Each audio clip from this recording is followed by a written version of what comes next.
John Wharf. This bridge can opens like a double-sided drawbridge, takes 90 seconds to fully open.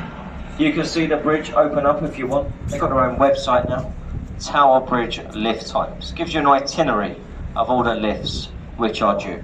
If you own a boat, you do need a boat, you can get this bridge to open up for your vessel.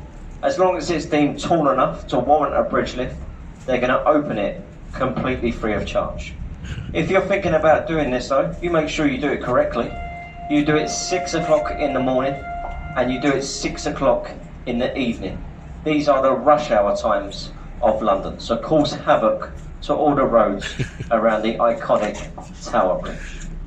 So when it is safe to do so, we're going to turn the boat. You heard the sound signals there. We do that to alert the other vessels that we're turning, and you'll get a nice photo very shortly on the right hand side. You'll see the bridge there. We mentioned the middle bit. That's the bit that the bascule section that opens.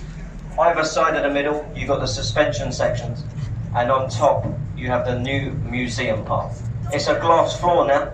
You can walk over it. You look down onto the River Thames and also down onto the bascules. You can see the bridge at night time. Makes a great view at night time. Great photo. They light it all up. They light up all the bridges here in London. They've done an illumination project about 2 years ago. A spectacular view at night time. Built in the Gothic style to blend in with the Tower of London, which is now on your right hand side. Originally built for William the Conqueror, the Tower of London. There's been a few things before: a zoo, a royal mint, an observatory and a prison. Most famously known as a place of execution and torture. People to be executed at the Tower of London: Lady Jane Grey, William Wallace, Guy Fawkes, Anne Boleyn, all been executed there to the right in the castle. The castle is also very famous for holding the Queen's jewellery, the crown jewels. They are kept within the Tower of London.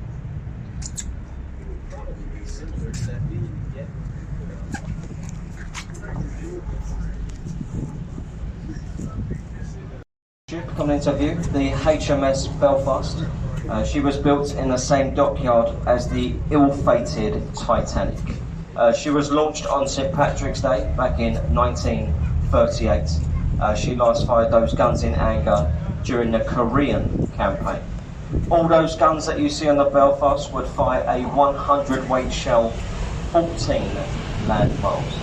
Also known as a C-35 lightweight cruiser, so she would get up to speeds of around 30 knots. Just to give you a comparison, this boat, 2 great big engines on it, maximum speed is 12 knots. So a very fast and powerful warship during World War II. A museum today, you can go on there 9 decks to get through, from the engine room to the wheelhouse. The HMS Belfast, there to your left. You see the building on your right hand side here, just behind the trees. It's got the clock at the front. This is called Customs House. All the illegal contraband, substances and drugs which make their way into the UK when they're not meant to, they are taken to Customs House on your right, and they are meant to be incinerated. Now ladies and gentlemen, have a look on top of the building. You're going to see 6 black chimneys. I have worked on this river for quite a long time, and I have never seen a puff of smoke from any of those chimneys. We do hear regularly. Their Christmas parties are absolutely spectacular. So that is Customs House there to the right. The tallest building in Western Europe, up to the left there, that's the Shard of Glass. Stands just over 1,000 feet tall, designed by a very famous Italian architect. His name was Renzo Piano. They offered Renzo Piano £1 million for that design, but he declined it. Instead, he wanted the top floor penthouse. Now, he later sold that penthouse for the sum of £28 million. A very clever businessman, Renzo Piano. You got restaurants in there, you got bars, offices, a 5-star Shangri-La hotel. On the 72nd floor, a viewing platform. On a clear day in London, you will see 40 miles in all directions. The Shard of Glass up to the left. All these buildings to your left-hand side, very close to the river's edge, these are all owned by one family, a very wealthy royal Kuwaiti family. They've got the hospital they own, they've even got their own police force, all located on your left, very wealthy family. In between the gap of the buildings here on your right, very shortly, you're going to see a tall stone column. It's got a golden candle on the top, in between the gap here. This is going to be Sir Christopher Wren's monument, and it is a monument to the Great Fire of London. If you was to lay this monument down in a westerly direction, the way which we are travelling, well, it's going to fall on exactly where the fire started, which was in Pudding Lane, in the bakery shop back in 1666. That's a monument to the Great Fire of London. We're going through London Bridge here, the most historic one we pass through today. Over 2,000 years of history here. It's the fifth one to span this part of Thames. The bridge before this, the fourth one, it was sold to an American man, Robert McCulloch. What he done with this bridge, because it was sinking into the mud, he sent it over to America. He had it rebuilt, Lake Havasu City in Arizona. We stay with a slightly American faith. You see the cathedral there, that's Southwark Cathedral. Baptised in there a young man. His name was John Harvard. As he grew an older man, he became one of the co-founders of the top university in America, and that is called the Harvard University. Southwark Cathedral, there to your left. Also on your left-hand side, you see the pirate ship. Anyone seen the films Pirates of the Caribbean? Quite a few. Well, that ship there to the left in the dock, it's got nothing to do with those films whatsoever. That is Sir Francis Drake's Golden Hind, the first Englishman to sail a ship around the world. That one that you see in the dock, well, that's in fully working order. That has been sailed twice around the globe. A museum today, you can go on to the Golden Hind. Also to your left-hand side, these were all working warehouses back in the day. They've all been converted now into luxurious apartments. Behind these apartments, you've got the Borough Market. The Borough Market, a very famous one in London. They sell food and flowers from all around the world within the very famous Borough Market.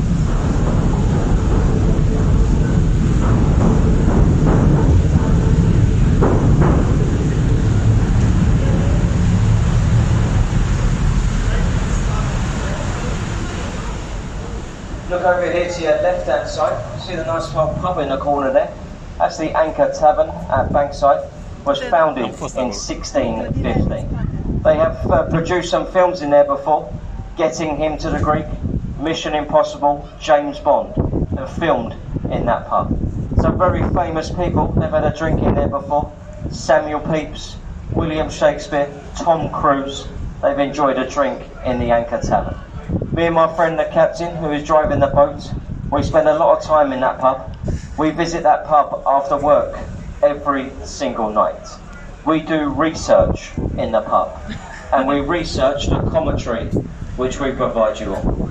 It does take hours and hours, but it is all for your benefit, a nice place for research. As we go through Southwark there, the Southwark Road Bridge we just passed under, look to your left, white timber building, thatch roof. This is a replica of Shakespeare's Globe Theatre. This is the only building in London today to have a thatch roof. Since the Great Fire, which we spoke about at Monument, the material thatch is now illegal in London. It's because it's highly flammable. We don't use it on buildings today. You can go and visit the Globe, there to your left. The tickets to go and see an old Shakespeare traditional play, they are going to cost you just £5. £5, I'm sure you'll all agree, in London for live entertainment, great value for money. They do all the plays how Shakespeare would have done it in his era. So no microphones, no lighting, just their voices and the theatre itself. If you've heard of the saying, the show must go on, well, that's where it originated from, because it doesn't have a roof. So when it rains in London, which is not very often, the show, it must go on. Shakespeare's Globe, there to you.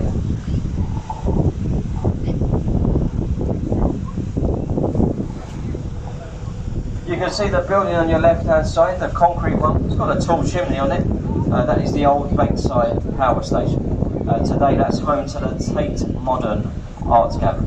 You can go in here, it's free of charge, open to all, it says it on the front as well. You can go and have a look at their weird and wonderful creations within the Tate Modern there to your left.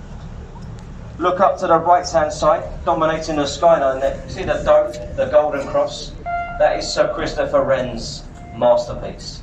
Wren was a very famous architect in London. He built the 50 churches we've got, and also St Paul's Cathedral there to your right. It took him 35 years to do it, and it cost £75,000. The cathedral stands 365 feet tall. A very easy number to remember, 1 foot for every day of the year. If you look up the dome at the cathedral, you can see the black metal railings. Well, that's a viewing platform. You can go up there, you get to look over London. Tickets are around £35. Very nice place to visit. St Paul's Cathedral up to the right.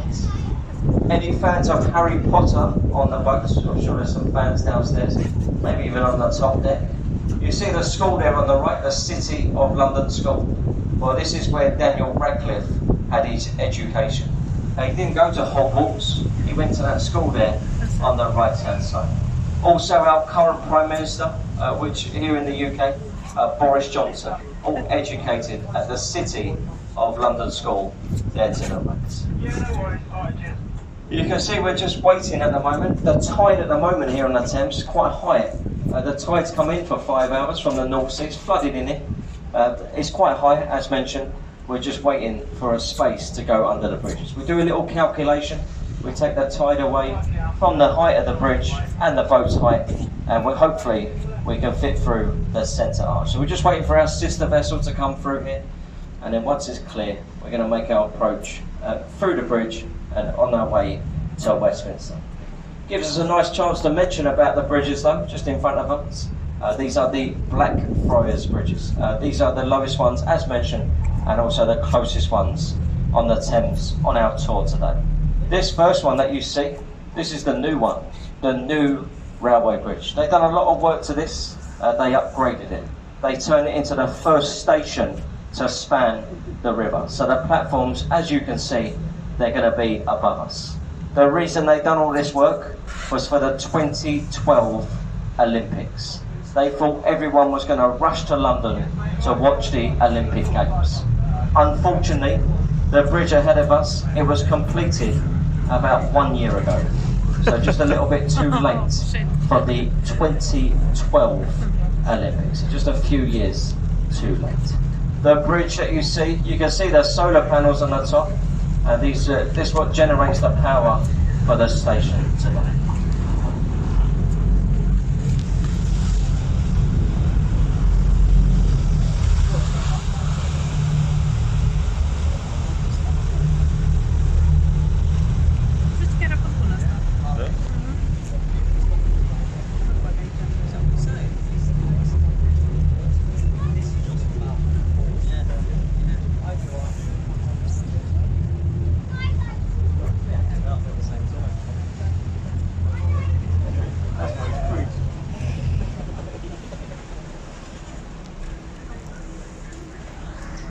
You can see in between the two bridges here, as we go through, you're going to see red columns in the middle there.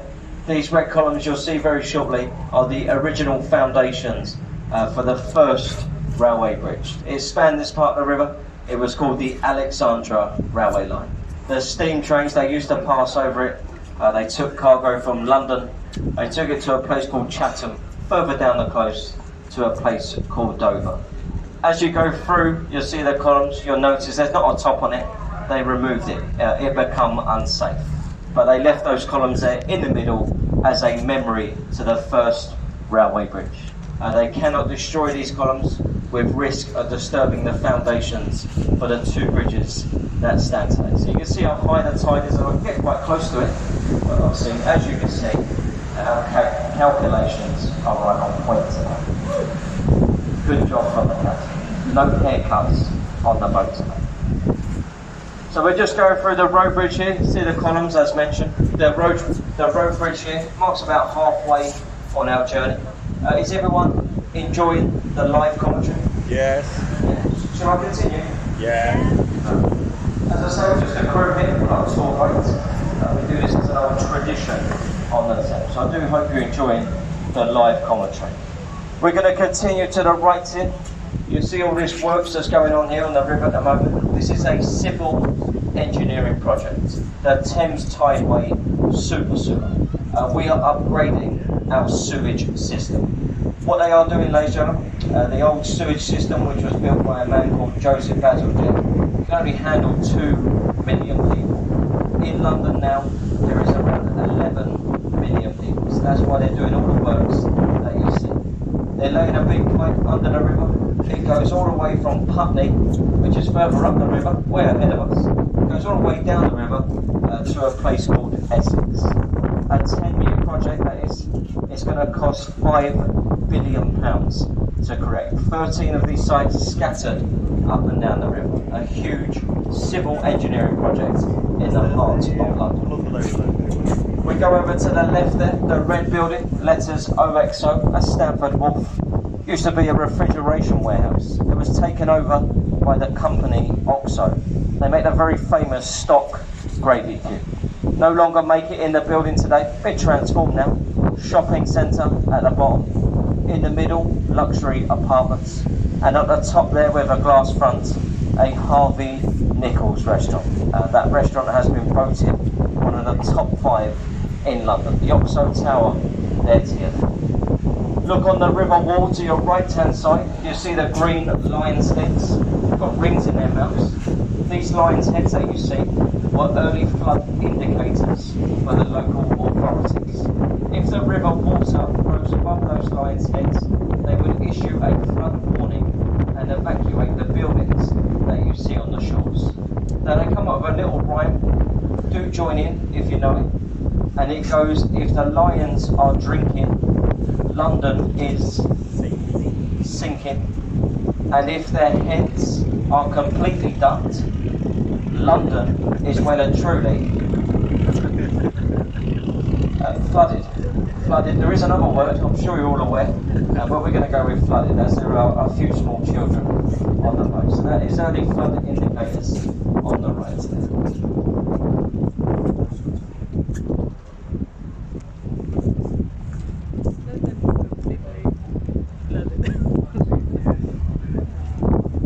Here to the right hand side, the white ship, yellow funnel, that's the HQS Wellington. That's an old New Zealand warship, was used during World War II. Today the Wellington is a club for master mariners. To be a member of that club, you've got to serve as a sea captain for at least 25 years. The chairman of the Wellington was Prince Philip, the Duke of Edinburgh. The building on your left there, the concrete one, it's got the electrical sign going across. That's our National Theatre. Within the National Theatre, 3 of the finest auditoriums in the world. The largest one of the 3, that's the Olivier one, and that was named after the actor and the founder, Laurence Olivier. Our National Theatre, you see to the left. Got the electrical signs going across. Ahead of the boats here, we got Waterloo Road Bridge, nicknamed the Ladies' Bridge. This bridge was built by an 80% female workforce whilst the men were out fighting for king and country. This is the only bridge here on the River Thames to be built on time and also under budget. So ladies, a great job on the bridge. Faced in the expensive Portland stone, originates from Dorset. That's a self-cleansing stone. When it rains in London, the bridge, well, it gets a thorough wash. As we go underneath it, you'll notice it's very dirty. The water, it don't penetrate underneath, but the face of it, where it does, a nice clean look. They're very famous Portland stone. As we go through Waterloo, if we're going to keep our attention to the right hand side, very shortly you'll see a nice hotel come into view. The hotel, it's got green tiles on the top, and it also has a flagpole at the top of the building. It is the riverside entrance to the luxurious Savoy Hotel. The Savoy Hotel is a 5-star here in London. On average, a night in the Savoy is going to set you back around £500. If you want to stay there for New Year's Eve,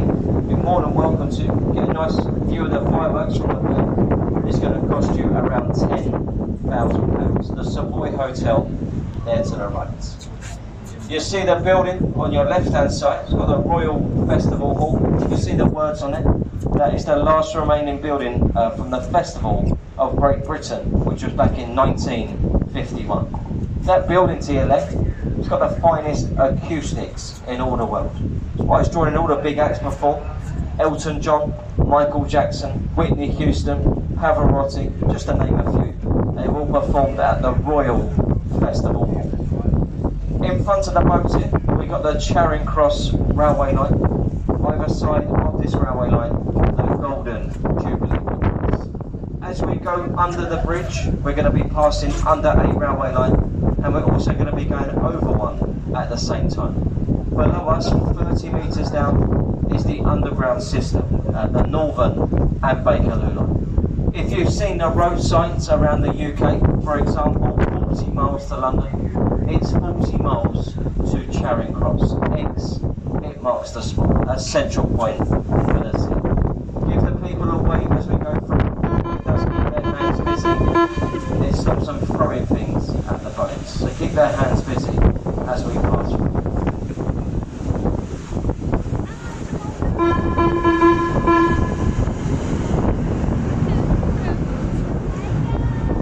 We go to the left hand side here. You've got the largest observation wheel in Europe. This is the London Eye. Was put here for the year 2000, our millennium year. You look closely at the eye, you see the glass capsules there. There are 32 of them. This is not a random number, that's because there are 32 boroughs in London. So each glass capsule, it represents a borough. And each glass capsule will hold 25 people. The London Eye rotates at 1 miles per hour. You get on and you get off as it moves. It takes 30 minutes to do a full rotation of the eye. You can hire out one of those glass capsules for £1,000. People, they get married on the London Eye. There has been over 500 weddings, and it is in the top 10 places in Europe for marriage proposals. So gentlemen, if you are feeling a little bit romantic today, you're thinking about popping the question to your loved one while you're in London, why not take her up to the London Eye and do it there? But gentlemen, a bit of advice for you all, make sure she's going to say yes. Because if you get all the way to the top of that London Eye to 12 o'clock, you get down on one knee and you ask her to be your wife and she says no, it is going to be the longest 15 minutes of your life back down to the ground with 23 people staring at you and someone who doesn't even like you. It could get a bit awkward, couldn't it? So you be confident when you ask the question. The London Eye on the left. We've got the palace in front of us here, the Palace of Westminster, just in front of the boat here.